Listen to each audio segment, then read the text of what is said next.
구약성경 시편 51편 1절부터 19절 말씀까지입니다. 구약성경 시편 51편 1절부터 19절까지입니다. 우리 말씀은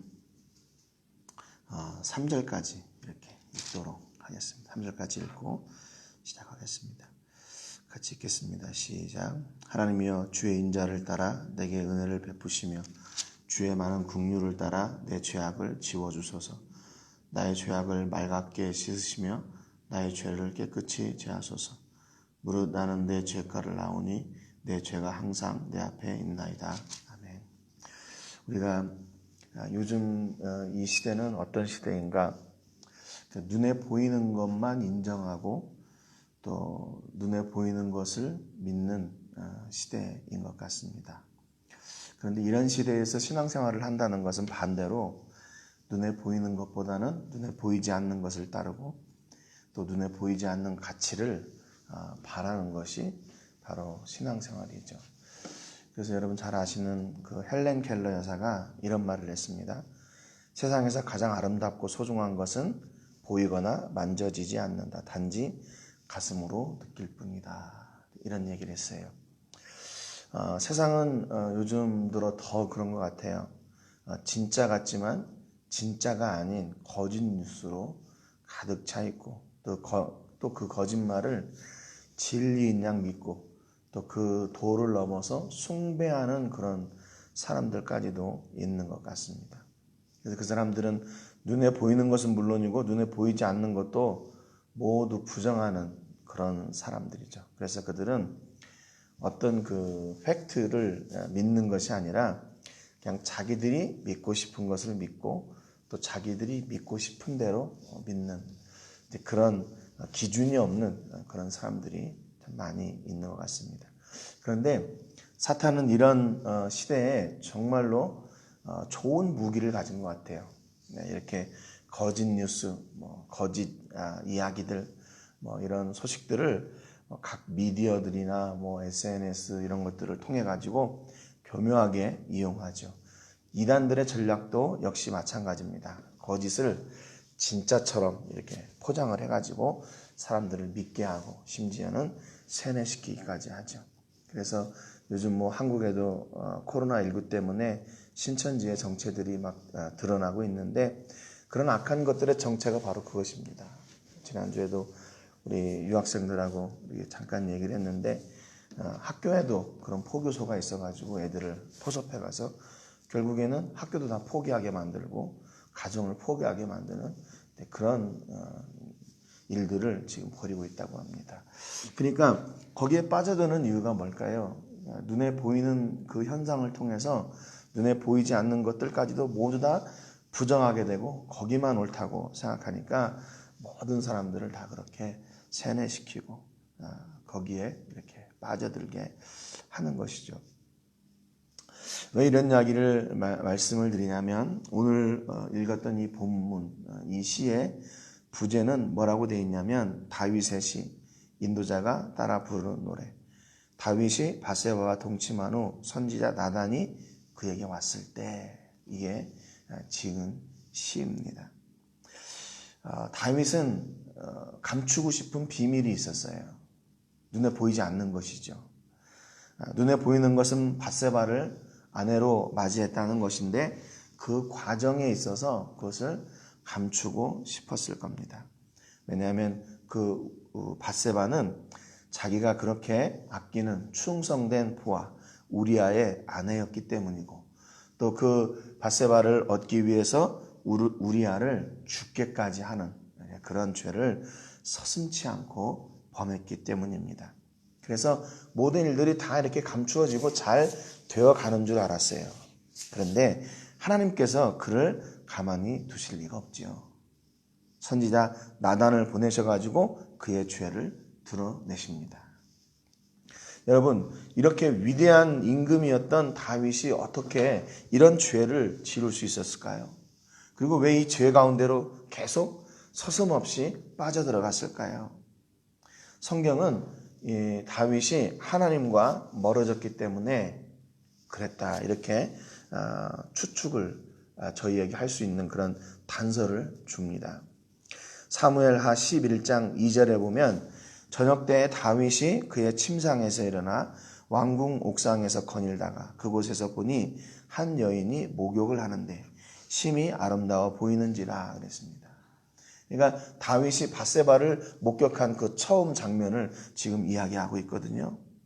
저녁 때 다윗이 그의 침상에서 일어나 그랬습니다. 저녁 때는 해가 진 뒤를 이야기하고 아마 이것이 다윗이 낮잠을 자지 않았나 이렇게 생각을 합니다. 뭐 낮잠 잘 수 있지요. 피곤하고 힘들면요. 그런데 이 시기가 어떤 시기였냐면 암몬과의 전쟁을 하다가 이게 우기가 와가지고 그 전쟁을 완전히 끝맺지 못하고 다시 전쟁을 시작했던 그런 시기입니다. 사무엘하 11장 1절에 보면 그런 시기예요. 지금 나라는 전쟁 상황이고 자기가 아끼는 그 부하들은 전쟁터에 나가서 생사를 지금 이렇게 다투고 싸우고 있는데 왕이었던 다윗은 그냥 자기 침상에 누워 있었던 거예요. 그러니까 이것을 보는 많은 성경학자들이 다윗이 그동안 이 하나님과의 관계가 점점 멀어졌구나라고 이렇게 추측을 할 수가 있습니다. 그래서 하나님과 멀어지니까 사람과의 관계에서도 이렇게 틀어져 가게 되는 것이죠. 그러니까 하나님과의 관계는 보이지 않는 관계잖아요. 근데 하나님과의 보이지 않는 관계가 이렇게 틀어져 가니까 보이는 사람과의 관계도 틀어져 가게 됩니다. 그래서 나단이 와서 다윗의 죄를 하나님께서 가르쳐 주신 대로 다 드러내게 됩니다. 여러분, 그러면 이 자리에서 다윗은 이제 선택해야 돼요. 그렇죠? 그 죄를 인정하고 회개를 구할 것인가? 아니면 자기가 임금으로서 나단을 누르고 이 비밀을 끝까지 감출 것인가? 선택을 해야 됩니다. 그런데 이때 다윗은 무엇을 선택하나? 자기의 자존심이나 명예나 세상의 그런 창피성 이런 것들을 가리고 또 그것을 선택하는 것이 아니라 하나님을 선택합니다. 어제도 말씀드렸지만 하나님께서 우리 앞에 복과 저주와 생명과 죽음을 이렇게 놓았는데 하나님은 우리가 그 앞에서 생명과 복을 선택하기를 원하신다고 그랬죠. 왜냐하면 그 길이 바로 복된 길이고 하나님께서 예비해 주신 복이 있는 생명이 있는 자리이기 때문이다 그랬습니다. 오늘 다윗이 하나님을 선택하게 돼요. 여러분, 그러니까 그 죄가 겉으로 드러나서 조금 부끄러울 것 같지만 그 길이 생명의 길이라면 그 길을 가야 돼요.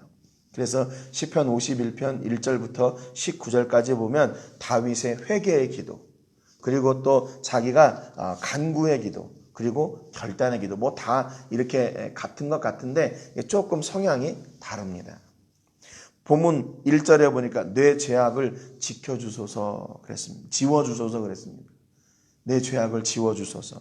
2절에 보면 나의 죄악을 맑게 씻으시며 나의 죄를 깨끗이 제하소서. 7절에 보면 우슬초로 나를 정결하게 하소서. 나의 죄를 씻어주소서. 9절에 보니까 내 죄에서 돌이키시고 내 모든 죄악을 지워주소서. 14절에 보니까 피 흘린 죄에서 나를 건지소서. 그러니까 지금 다윗이 눈에 보이지 않는 그 죄를 지음으로 인해서 그것이 다 감춰질 줄 알았어요. 무사히 잘 넘어갈 줄 알았단 말이죠. 그런데 보이지 않는 것까지 다 알고 계시고 보고 계신 하나님이 다윗의 잘못을 드러내시자 그 앞에 모든 것을 토로하고 그 죄를 용서해 주실 것을 구합니다. 여러분, 그러니까 진리 앞에는 모든 것이 드러나게 되어 있어요. 진리 앞에는 모든 것이 드러나게 되어 있어요.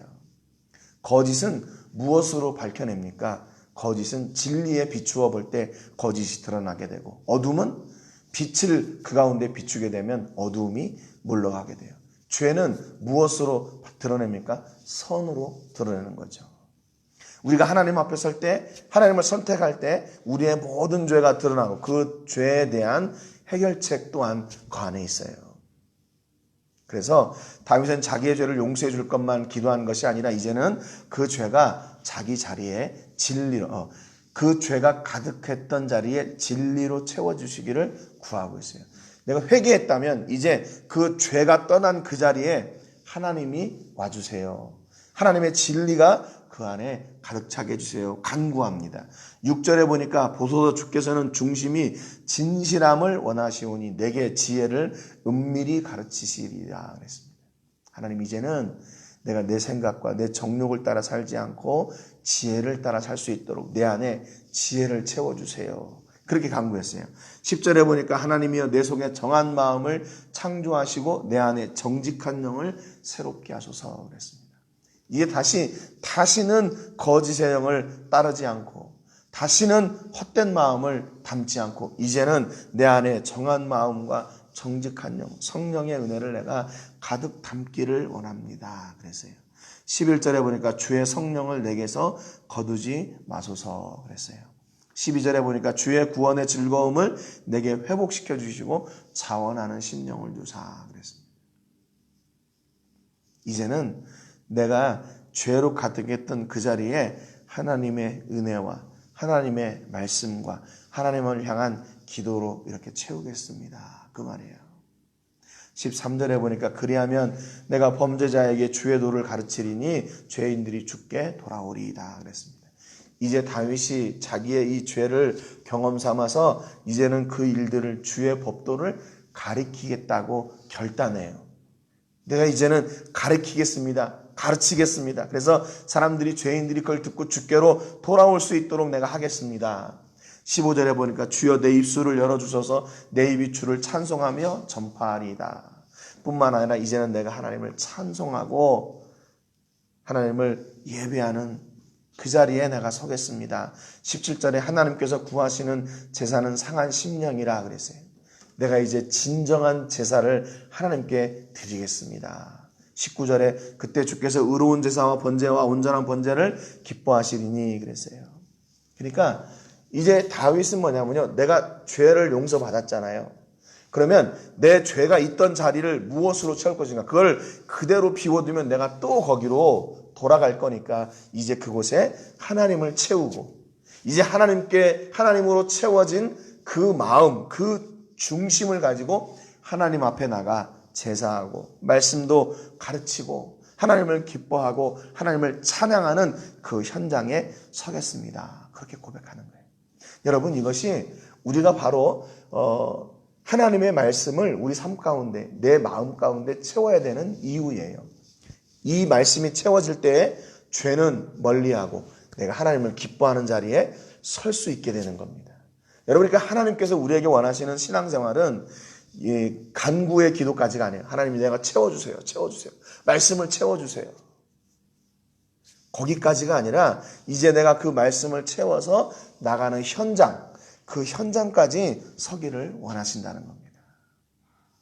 요즘 주일에도 그런 말씀을 드렸습니다. 예수님께서 우리 제자들에게 이제 참 그리스도인으로 사는 방법이 뭔가, 그 첫 번째 출발점이 뭐냐면요, 예수님이 주신 말씀으로 제자들이 먼저 깨끗하게 된 거예요. 그래서 거기에서 출발해서 이제 그리스도인다운, 제자다운 생명의 열매들을 맺어가게 되는 것이죠. 기도할 때 응답을 누린다든지 또 그들의 삶을 통해서 열매들이 맺혀지고 하나님의 영광이 드러나고 그로 말미암아 그들이 제자임이 증명되고. 여러분, 우리는 가끔 거꾸로 생각하는 경우가 있어요. 내가 이걸 뭘 막 하면 거기에서 뭔가 채워진다고 생각하는데 아니에요. 우리 안에 이 하나님의 말씀이 차고 넘쳐날 때에 그 현장이 있게 되는 거거든요. 그러니까 먼저 중요한 것은 뭐냐면 우리 안에 이 하나님을 채우는 거예요. 하나님의 말씀을 채우고 기도를 채우고 하나님의 은혜와 사랑과 능력을 채워서 이것이 이렇게 우리 삶 가운데 넘쳐나서 그것으로 말미암아 하나님을 예배하고 하나님을 찬송하고 하나님을 전하고 하는 그 삶의 현장까지 있기를 원하는 겁니다. 요에서 2장 13절에 보면 너희는 옷을 찢지 말고 마음을 찢고 너희 하나님 여호와께로 돌아올지어다. 그는 은혜로우시며 자비로우시며 노하기를 더디하시며 인애가 크시사 뜻을 돌이켜 재앙을 내리지 아니하시나니 그랬습니다. 지금 다윗이 하나님 앞에 옷이 아니라 마음을 찢는 기도, 마음을 찢는 회개를 지금 드리고 있어요. 왜냐하면 다윗도 이렇게 자기의 사랑하는 부하를 죽게 하고 그의 아내를 취하고, 이게 뭐가 마음이 좋겠어요? 뭐가 마음이 편하겠어요?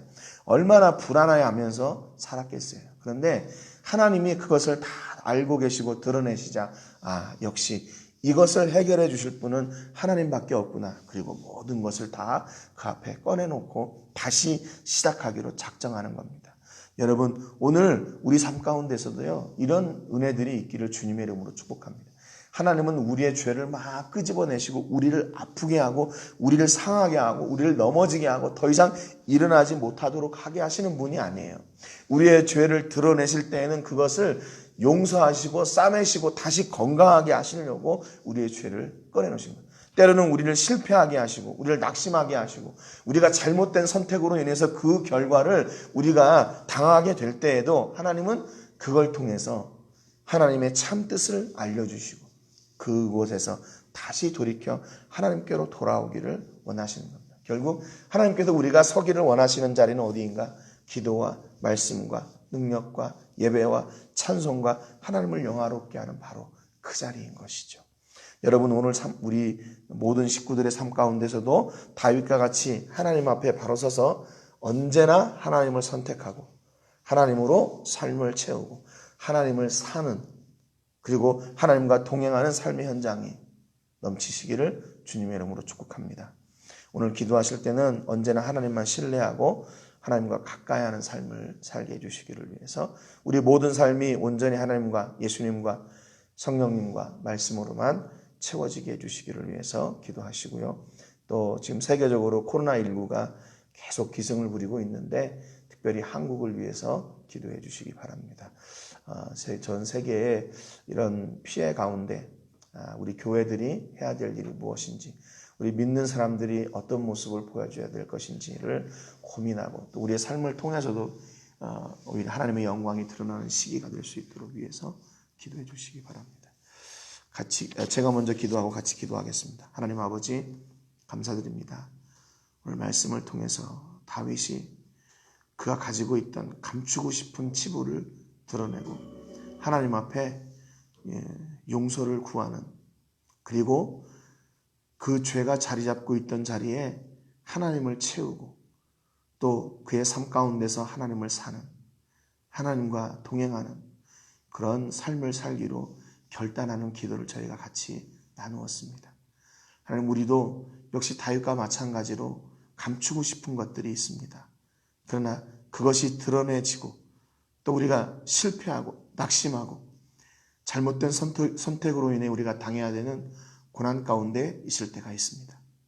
그러나 그것이 드러났다면 하나님께서 그것으로 인해서 우리를 치시려고 하시는 것이 아니라 우리를 다시 싸매시고 치료하시고 회복시키려 하심인 것을 저희가 이 시간 다시 한번 깨닫습니다. 오늘 우리 삶 가운데서 이 하나님의 놀라우신 역사와 은혜가 넘쳐나게 하여 주시고 그로 말미암아 하나님께 영광을 올려드리는 삶의 현장이 우리 삶 가운데 풍성한 모든 식구들 되게 하여 주시옵소서. 하나님이 우리 식구들을 채우시고 함께 하시고 안으시고 성령의 역사와 도우심으로 더 풍성케 하여 주시옵소서. 영광을 하나님께 드리며 예수님의 이름으로 기도합니다. 아멘.